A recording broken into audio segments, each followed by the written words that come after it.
വീണ്ടും ഒരു പുതിയ ദിവസത്തിലേക്കും ഒരു പുതിയ വ്ലോഗിലേക്കും എല്ലാവർക്കും സ്വാഗതം.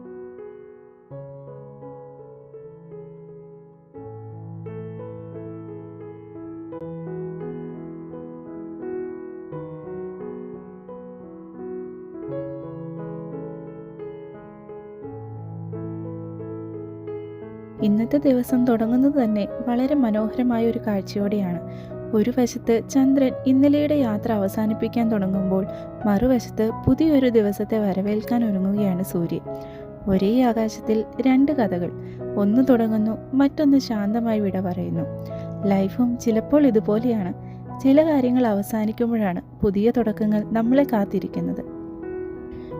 രാവിലെ വഴികൾക്കൊരു പ്രത്യേക ഭംഗിയുണ്ട്. തിരക്കില്ല, ശബ്ദമില്ല, കാറ്റും വെളിച്ചവും മാത്രം. യാത്രകൾ ലക്ഷ്യസ്ഥാനത്തേക്കാൾ മനോഹരമാകുന്നത് വഴിയിലൂടെയുള്ള ഈ ചെറിയ നിമിഷങ്ങൾ കൊണ്ടാണെന്ന് എനിക്ക് പലപ്പോഴും തോന്നിയിട്ടുണ്ട്. ഇന്ന് ഫ്രൈഡേ, ഒരു വീക്കെൻഡാണ്. എല്ലാ ഫ്രൈഡേയും രാവിലെ ക്രിക്കറ്റ് കളിക്കാൻ പോകുന്നതാണ് എൻ്റെ ഹസ്ബൻഡ്. അപ്പോൾ ഇന്നത്തെ ഈ മോർണിംഗ് ഒന്ന് ആസ്വദിക്കാൻ വേണ്ടി ഞാനും കൂടെ പോയി.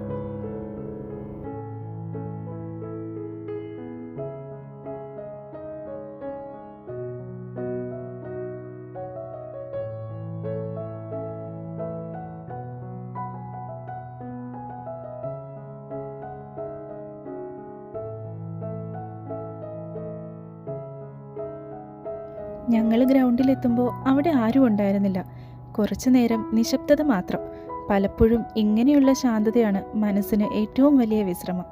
പതിയെ ഓരോരുത്തരായി എത്തിത്തുടങ്ങി.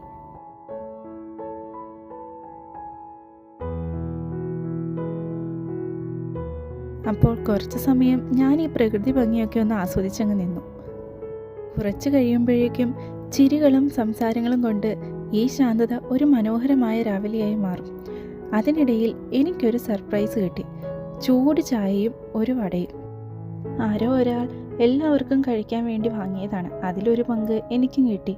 വില കൂടിയ സമ്മാനങ്ങളെക്കാൾ ഇങ്ങനെയുള്ള ചെറിയ കരുതലുകൾക്കാണ് മനസ്സിൽ വലിയൊരു സ്ഥാനം. അവിടെ എല്ലാവരും കുറച്ചു നേരം അങ്ങനെ ക്രിക്കറ്റ് കളിച്ചു. ഞാൻ ഈ ചായയൊക്കെ കുടിച്ച് അത് ആസ്വദിച്ചങ്ങ് നിന്നു.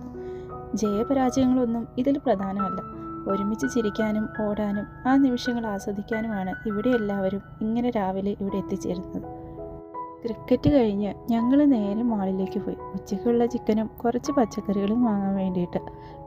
മാളിലെത്തിയ പിന്നെ സാധനം വാങ്ങുന്നതിനേക്കാൾ കൂടുതൽ ഇങ്ങനെ കറങ്ങി നടന്നെല്ലാം വീക്ഷിക്കലാണ് എൻ്റെ ജോലി. അതിനും ഒരു രസമുണ്ടല്ലോ. ഉച്ചയ്ക്ക് കുറച്ച് കുക്കിംഗ് ഒക്കെ ആവാമെന്ന് കരുതിയാണ് ഞങ്ങൾ റൂമിലെത്തിയത്. പക്ഷേ അവിടെ എത്തിയപ്പോൾ ഞങ്ങളെ കാത്തിരുന്നത് മറ്റൊരു സർപ്രൈസ് ആയിരുന്നു. ഞങ്ങളുടെ നെയ്ബേഴ്സ് കുറച്ച് സ്നേഹ സമ്മാനമായി ഒരു ബിരിയാണി തന്നു. ചില സന്തോഷങ്ങൾ മുൻകൂട്ടി പ്ലാൻ ചെയ്യാനാവില്ലല്ലോ.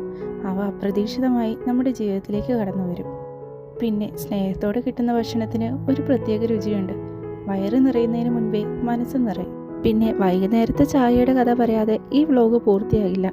കാരണം ചായ ഇല്ലാതെ എനിക്ക് പറ്റില്ല. ദിവസം എത്ര തിരക്കായാലും രാവിലെയും വൈകിട്ടും ഒരു കപ്പ് ചായ വേണം. ആ ഒരു സിപ്പിൽ തന്നെ ദിവസത്തെ ക്ഷീണം പകുതി മാറും. എല്ലാ ദിവസവും ഒരുപോലെ ആയിരിക്കണമെന്നില്ല. പക്ഷേ ഓരോ ദിവസത്തിനും പറയാൻ അതിൻ്റേതായ ഒരു ചെറിയ കഥയുണ്ടാകും. ഇന്നത്തെ വ്ലോഗ് ഇവിടെ അവസാനിക്കുകയാണ്. ഈ ചെറിയ യാത്ര നിങ്ങൾക്ക് ഇഷ്ടമായെങ്കിൽ അടുത്ത വീഡിയോയിൽ വീണ്ടും കാണാം.